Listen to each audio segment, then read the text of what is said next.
Hello everyone, जैसा कि आप सब कमेंट करके पूछ रहे थे, बहुत सारे कमेंट्स आ रहे थे, आप लोग के मैसेज आ रहे थे कि दिल्ली यूनिवर्सिटी का सीएसएस पोर्टल तो लाइव हो चुका है, रजिस्ट्रेशन प्रोसेस स्टार्ट हो चुका है, फेज 2 का रजिस्ट्रेशन भी स्टार्ट हो चुका है, प्रोसेस स्टार्ट हो चुका है। बट बीएचयू का क्या, बीएचयू के जो कैप पोर्टल का रजिस्ट्रेशन है वो कब से होने वाला है, हम एडमिशन कैसे ले सकते हैं, कुछ अपडेट है कि नहीं। तो आपके लिए एक बहुत बड़ी अपडेट लेके आ चुका हूं मैं। अगर आप बीएचयू बनारस हिंदू यूनिवर्सिटी में एडमिशन लेना चाहते हैं तो आप लोगों के लिए बहुत बड़ी खुशखबरी है। खुशखबरी क्या रहने वाली भाई कि बीएचयू का जो प्रेस रिलीज हुआ है उसमें बताया गया है कि जुलाई के फर्स्ट वीक में आपका एडमिशन जो है, रजिस्ट्रेशन प्रोसेस जो है वो स्टार्ट होने वाला है। देखो यहां पे जैसे बीएचयू के साइट पे जाओगे, यहां पे आपको एडमिशन का सेक्शन देखने को मिलेगा। जैसे आप एडमिशन के सेक्शन पे क्लिक करोगे तो यहां पे आपको देखने को मिलेगा, नीचे स्क्रॉल करना एंड यहां पे सारे ही आपके पोर्टल देखने को मिलेंगे, चाहे वो सीवीटी यूजी का हो, चाहे वो सीवीटी पीजी का हो। अगर हम बात करें सीवीटी यूजी का, तो सीवीटी यूजी पे जैसे अप्लाई नाउ पे क्लिक करोगे तो ये आपको दिख रहा होगा कि ये 2025 का और 2026 का है, मतलब कि अभी लेटेस्ट वाला नहीं है, ये 2026 और 2027 का नहीं है, ये प्रीवियस ईयर का है। अभी अपडेट हो जाएगा कुछ ही दिनों के अंदर।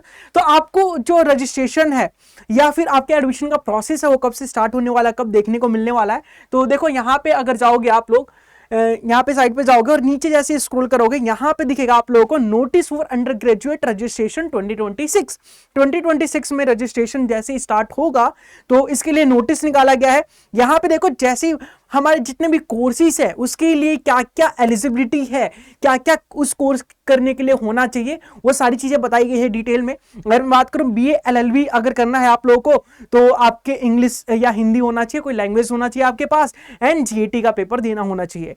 बात करें अगर हम बीएससी ऑनर्स एग्रीकल्चर में करना चाहते हो तो या तो केमिस्ट्री हो, मैथमेटिक्स हो, फिजिक्स हो आपके पास, या फिर बायोलॉजी हो, केमिस्ट्री हो, फिजिक्स हो, ऐसा कुछ तो कॉम्बिनेशन बनता है मेरे दोस्त। तो अपने जिस भी कोर्स को करना चाहते हैं बीएचयू से तो आप लोग यहां पे उसके एलिजिबिलिटी क्राइटेरिया को जरूर से चेक करें कि क्या आपके पास ये सारे कोर्सेज हैं, क्या ये सब्जेक्ट हैं आपके पास, क्या इसमें एलिजिबल हैं कि नहीं, क्योंकि बाद में रजिस्ट्रेशन के बाद अगर आप लोग करते हैं देन वो रिजेक्ट हो जाएगा। तो पहले ही सारी चीजें क्लियर करके रखिए। और डॉक्यूमेंट्स मैंने ऑलरेडी बता रखा है कि कौन कौन से डॉक्यूमेंट्स को आपको रेडी करना है, तो पहले डॉक्यूमेंट्स को रेडी कर लेना मेरे दोस्त, क्योंकि रजिस्ट्रेशन के बाद टाइम नहीं मिलेगा आपको एंड जो भी कम से कम समय मिलेगा उसमें आप नहीं करा पाओगे।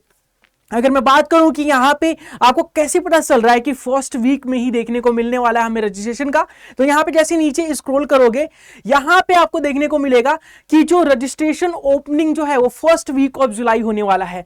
तो आज जुलाई का जो है, जुलाई 3 जुलाई हो चुका है आज, देन कल 4 जुलाई है, 4 को आ सकता है, 3 की रात को आ सकता है, 4 को देखने को मिल सकता है, 5 को भी देखने को मिल सकता है, 6 को भी देखने को मिल सकता है। तो इस जुलाई की इस वीक में, फर्स्ट वीक में आपको देखने को मिलेगा इसका रजिस्ट्रेशन का प्रोसेस। तो अगर देखो यहां पे अगर मैं बात करूं ये साइट अपडेट कब हुई थी, तो भाई 27 तारीख को ही अपडेट हो गई थी। और साइट जब भी अपडेट होती है उसका मतलब होता है साइट पे कुछ ना कुछ बड़ा धमाकेदार आने वाला है, तो आपको कभी भी रजिस्ट्रेशन देखने को मिल सकता है। अगर आप लोग चाहते हो कि आपको प्रॉपर गाइडेंस के साथ आपकी काउंसलिंग प्रोवाइड की जाए एंड आप लोग चाहते हो कि बीएचयू के सारे स्टेप्स बताए जाए आपसे कि किस तरीके से आप लोग अपनी बीएचयू में एडमिशन ले सकते हो, आपके स्कोर के अकॉर्डिंग कौन सा कॉलेज बेटर रहेगा, बीएचयू के कौन से कैंपस में आपको एडमिशन मिल सकता है, तो आप सिंपली हमारे काउंसलिंग बैच में इनरोल कर सकते हो। काउंसलिंग बैच में जैसे आप इनरोल करना है, देखो 2 काउंसलिंग बैच है आपके पास, सारथी प्राइम और सारथी प्राइम में 1-to-1 काउंसलिंग दी जाती है एंड कुछ एडिशनल चीजें दी जाती है। देखो दोनों ही सेम है बट इसमें 1-to-1 काउंसलिंग दी जाती है लाइव चैट के माध्यम से या फिर वीडियो कॉल के माध्यम से, एंड इसमें जो है आपको काउंसलिंग दी जाती है रिकॉर्डेड फॉर्मेट के माध्यम से, सारे स्टेप्स बता दिए जाते हैं। मान लो आप सारथी बैच में इनरोल करना चाहते हो, इस पर क्लिक करना एंड यहां पे बाय नाउ पे जैसे ही क्लिक करोगे आपको मैक्सिमम डिस्काउंट चाहिए, तो आप यहां पे अप्लाई करना SS live coupon code, SS live coupon code. जैसे ही आप SS live coupon code use करोगे एंड अप्लाई करोगे तो यहां पे ये केवल 821 रुपए का दिखने वाला है। और क्यों दिखने वाला भाई? एसएस लाइव कूपन कोड की वजह से। तो SS live coupon code use करके जल्दी से अपने बैच में इनरोल हो जाओ, काउंसलिंग के प्रोसेस को स्टार्ट कर दो, क्योंकि बीएचयू का एडमिशन कभी भी स्टार्ट हो सकता है, रजिस्ट्रेशन कभी भी स्टार्ट हो सकता है। तो जल्दी से जाओ, अपने डॉक्यूमेंट्स को रेडी रखो एंड अपने सपनों के उड़ान के लिए तैयार रहो।